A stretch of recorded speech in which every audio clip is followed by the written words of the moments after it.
je suis complètement dépassé par la situation, je te considère une bonne maman, c'est toi que j'appelle, puis tu me ris d'enfant, j'en reviens pas. Là, elle dit, tu vas te calmer, ma Claude, là.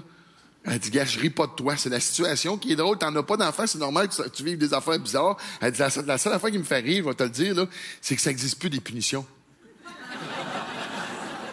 Hein? Moi, j'avais plein de punitions prêtes pour n'importe quelle niaiserie qu'elle a fait, j'avais une liste de prêtes. C'est plus à la mode. Hey, là, je te dépasse ça. Elle dit non, à ce temps, c'est des conséquences. Ils ont pas été élevés avec des conséquences. Nous autres, les conséquences, quand t'étais jeune, hein, va dans ta chambre, puis on revenait de là avec de la barbe, là, à peu près, là. C'est pas évident, là, me compter ça, les conséquences. Avec les enfants, ça, t'as-tu des enfants, toi? T'en veux-tu peut-être, plus tard? Non, pas tant que ça. Tabarnak, elle vient de régler ça en tabarnak. Toi, t'en as-tu? T'en as pas. T'en veux-tu? Toi, t'en veux, c'est ça. Que j'en fais? Non, c'est une femme.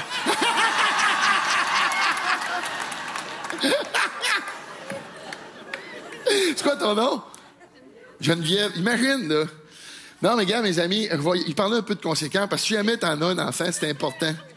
Tu monteras pas, Geneviève, on fait un placoté de même. Oh, le monde est nerveux, de même. Parce que c'est important, les conséquences, parce que t'arrives pas, là, avec les punitions, tu vas te faire poursuivre.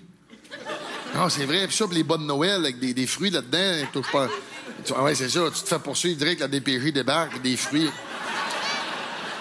Puis je pense, madame, vous êtes d'accord, il n'y a rien comme un bon exemple concret pour expliquer quelque chose à quelqu'un. Vous êtes d'accord, madame? Bon, c'est bon, ben Geneviève, on se met en situation, OK? On va s'improviser un scénario de même. Mettons que tu t'occupes d'un petit enfant, il est haut de même. Je suis pas bon dans les arts. Je suis pas bon, mais il est haut de même, OK? Bon, parfait, il est haut de même.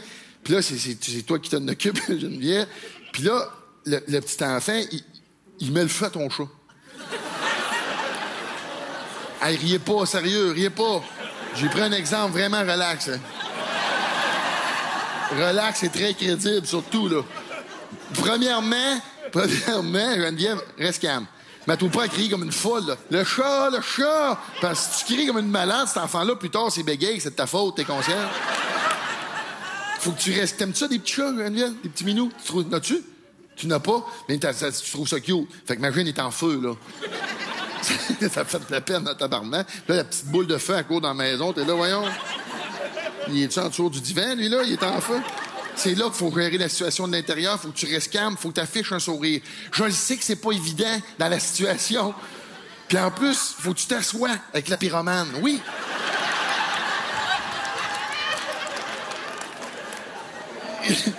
Il faut que tu jases avec, tu philosophes sur les chats et le feu, ce n'est pas un heureux mélange, les conséquences de son geste et le tout dans un système de vie en communauté.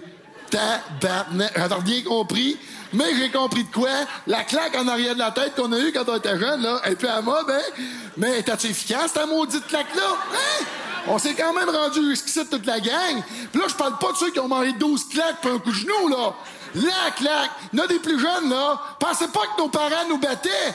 Non! C'était une bonne claque, bien placée, à un moment opportun.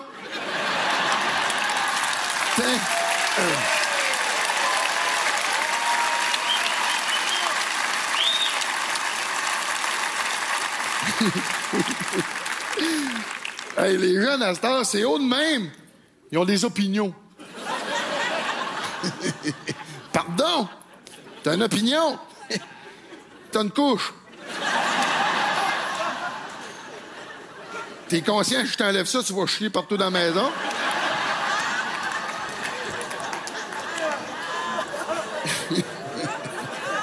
Quand tu seras propre, on aura des opinions. En attendant, mange tes brocolis. Hein? Mais je m'en souviens de ma claque. Ben, je m'en souviens, c'est pas clair. Mais Marine, tabarnak de bonne. Mais je pense qu'on l'a tout eu à même âge, toute la gang. C'est vers l'âge de 8-9 ans. Hein? Ça, c'est l'âge où tu veux voir les limites de ton pouvoir. Nous autres, ma génération, c'est là qu'on apprenait qu'on n'avait pas de pouvoir dans cette maison-là. Je m'en souviens quand même de la situation. Hey, je m'en venais dans la cuisine. Mon père s'en venait sur l'autre sens, dans toute sa splendeur. Il était en robe de chambre ce matin-là, semi trop courte un peu ici, là. Il sortait du bain ou de la douche. Puis tu sais, dans le temps, c'était à la mode de beurre cream, là. Il t'avait un coq de beurre cream sur le côté. Avec son café, son journal, sa robe de chambre trop courte, puis s'en venait. T'entendais que les petites pantoufles... En tout cas, je suis pas bon dans les imitations de pantoufles. Puis quand je l'ai rencontré, il me dit « Peter, fais telle affaire. » Je me souviens pas ce qu'il m'a demandé, mais dans ma tête de jeune de 8 ans, j'ai dit « Batin, je l'écouterai pas. » Là, je vous le dis, là, c'est pas un bon flash. C'est pas un bon flash. Puis de toute façon, j'ai dit « Il y a un main occupé, c'est pas dangereux, tu sais. » Ne sous-estime jamais un père des années 70. Jamais! Fait que imaginez au ralenti, je m'en venais, mon père il dit fais telle affaire, moi je fais comme je l'entends pas, je m'en reviens. Un astique de claque en arrière de la tête, hey, je m'en reviens, il a encore son café, son journal. Hey, moi j'ai les dents lousses dans la gueule, j'étais en commotion, je vois des cafés et des journaux partout, puis il y avait la phrase qui venait avec ça, va réfléchir dans ta chambre. Oui, pas. Ben non, et l'autre bord, ta chambre. Hey, c'est vrai.